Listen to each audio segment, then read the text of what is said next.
So most of you probably don't know this, but besides of running this YouTube channel and our online courses, we also have our own video production business here in Austria, and we also run our own social media marketing agency. And my background as a filmmaker is I'm used to shooting with cameras like this. I've also been using Canon cinema cameras for the last couple of years, and my goal whenever I'm filming is I want to get the absolute best quality somehow possible. And in the past, this meant I had to be using, cameras like this. This is the Canon 1DX Mark II. And I have also always been using big lenses and lots of lights and so on. And just recently, whenever I'm shooting social media content for a client, in the last couple of months, I found myself more and more often reaching to my iPhone and not using my bigger cameras. And so I wanted to ask the question, like, is the iPhone 15 Pro together with the Blackmagic Video App already better than a proper video camera or a proper DSLR? Well, in this video, we'll find it out. Hey, what's up everybody? In case you're new here, welcome. I'm super glad to have you. My name is Julian and I'm the creator of Smartphone Filmmaking Pro. On this channel, we talk about making better videos using our smartphone. So in case that's interesting to you, make sure you hit that subscribe button. So I've made a similar video about 4 years ago or 3 years ago with the iPhone 12 Pro, asking if this was the DSLR killer. And to be honest, back then, the iPhone 12 was very good and you could capture some amazing videos, but it was just not there yet, like it was not even close. But if we take a closer look at the iPhone 15 Pro that we have these days, we can shoot in ProRes, we can shoot in log, we have the cinematic mode, so we can also get that blurry shallow depth of field. And as I've mentioned before, in the last couple of months, whenever I was at a client's place, for more and more projects, I was just taking my iPhone compared to my bigger cameras. And the reason for that is, the quality already is just freaking damn good. When it comes to just watching a video on your smartphone that has been uploaded to Instagram, for example, you probably cannot tell the difference whether this was shot on an iPhone or on a professional video camera. Of course, there are still many differences when it comes to sensor size, when it comes to low light performance, when it comes to shallow depth of field. There still is a big difference compared to an iPhone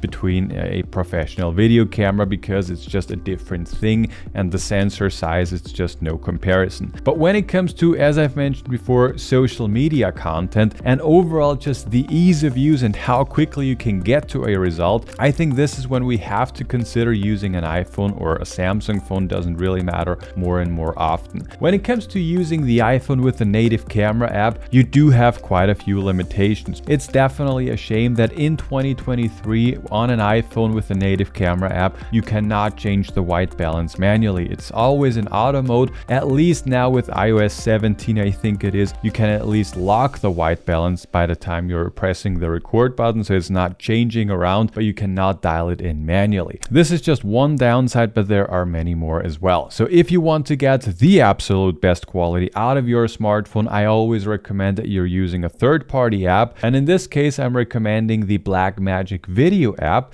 And this is not sponsored. I have nothing to do with Blackmagic at all. The reason why I'm saying this is it's just freaking damn good. It has tons of opportunities. It basically lets you do anything that also Filmic Pro would allow you to do, where you have to pay $2.99 a week. And the best thing is it is for free. All right, so let's talk about my favorite settings when I'm using the Blackmagic Camera App. So first of all, when it comes to the frame rate, it always depends on the type of videos that I'm shooting.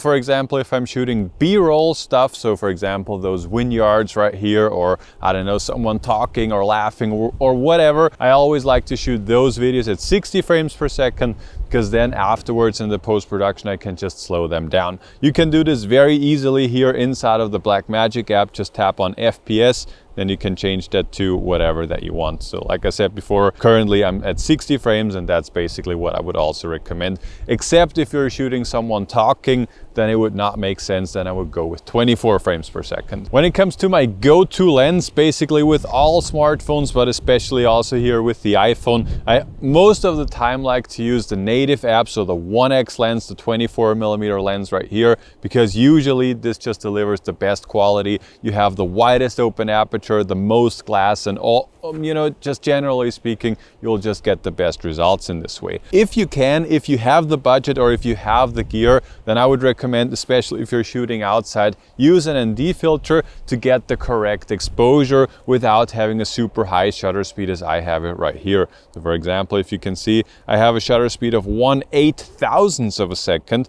You know, I get an image that's perfectly exposed, but I have no motion blur at all. So if you can, if you have the budget or if you have the gear already, make sure that you're using an ND filter. All the other settings such as ISO, white balance and so on, they just need to be adjusted depending on the environment that you're in. So I'm not gonna give you any recommendations here because it just depends. Generally speaking, I do have one more suggestion for you. Just try to keep the ISO as low as possible. You know, if you bump this up to ISO 1000, 2000, even higher than that, the image starts to get grainy. So try to keep this as low as possible. But other than that, you know, these are basically the settings that I'm recommending. When it comes to the stabilization, I like to leave this at standard. If you turn this off, then you will just get those micro jitters, especially if you're shooting handheld. So I like to turn this on. And then if we go over here to the settings, with the iPhone 15 Pro, you now have one more bonus feature, or one super cool feature that I just absolutely love. And that's if you go down into here to color space, you now can also shoot in Apple Lock HDR, which is just, you know, a complete game changer in my opinion. If you're willing to put in the work, then I would absolutely recommend that you use this, because first of all, with the Blackmagic app, you can also shoot it up to 60 frames per second. So with the native camera app, you're limited to shooting 24 frames per second. Now you get 60 frames per second internally. And if you take a look at the image right now, it looks very washed out, very flat, but in the post-production, you can just tweak the image and you can just get so cool shots. If you compare this with an anamorphic lens, also here with the Blackmagic app, this is just absolutely stunning and you can get some true cinematic shots. The most asked questions that I got in my initial video about the Blackmagic app is, well, it's super cool, but can you also use it with the 3-axis gimbal? And because with Filmic Pro, for example, you have a native integration with Scion and also with DJI. So the gimbal that I have right here, this is the Hohem iSteady M6, which is probably my favorite smartphone gimbal at the moment. And I have connected it to my iPhone via Bluetooth. And now, you know, what I can do is basically, if I tap on the record button, I can just start a recording right here. This is basically also the only function that I get. But to be honest, for me personally, that's also the only function that I need. With the Hohem iSteady M6, you get the AI tracking, so you don't need any software. And I'm not a fan of, you know, focusing or zooming like this anyways. And I can still use my joystick and so on. So for me personally, I get all the functionality that I want. I can start and stop my recording right here. No need to touch the screen.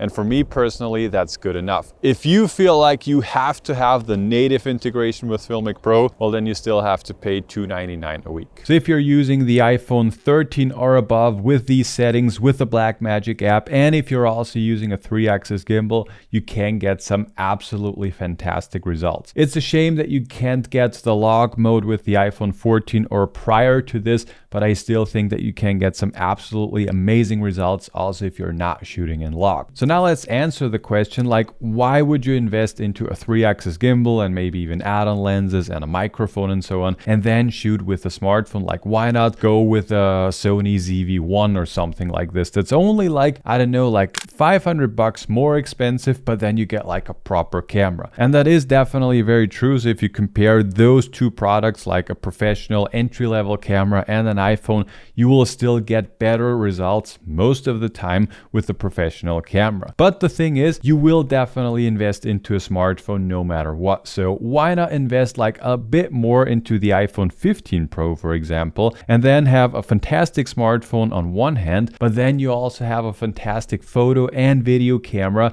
And the best thing is, this thing is super tiny, it's super lightweight, and you always have it with you. There's an old saying in the video industry, and that's, the best camera is always the camera that you have with you. And I think that's 100% correct, because you might have a Red Epic Dragon, whatever it might be, but if you don't have it with you, and for example, if you're on holiday, if you're on the beach, you won't have that camera with you, but you will have your smartphone with you. So in the end, to answer the question, is the iPhone 15 Pro with the Blackmagic app the DSLR killer? Well, in my opinion, it depends. I've mentioned before at the beginning that I've made probably a similar video with the iPhone 12 Pro a couple of years ago, and there it was not close. But now these days, like like the options that you have with the iPhone 15 Pro and even the software that's inside of this, the HDR, the high dynamic range, you know, just a dynamic range in general that you get with these shots. Just today before I shot this video, I have been at a client's place and I was shooting with my Canon R5C and also with the iPhone 15 Pro, and just a dynamic range that you get with the iPhone, it's just absolutely insane. And it even blows the R5C out of the water, even though this is like a $5,000 cinema camera that can shoot in 8K. So I think in the end it always comes down to like different tools for different projects, but I think the iPhone 15 Pro and also the 14 Pro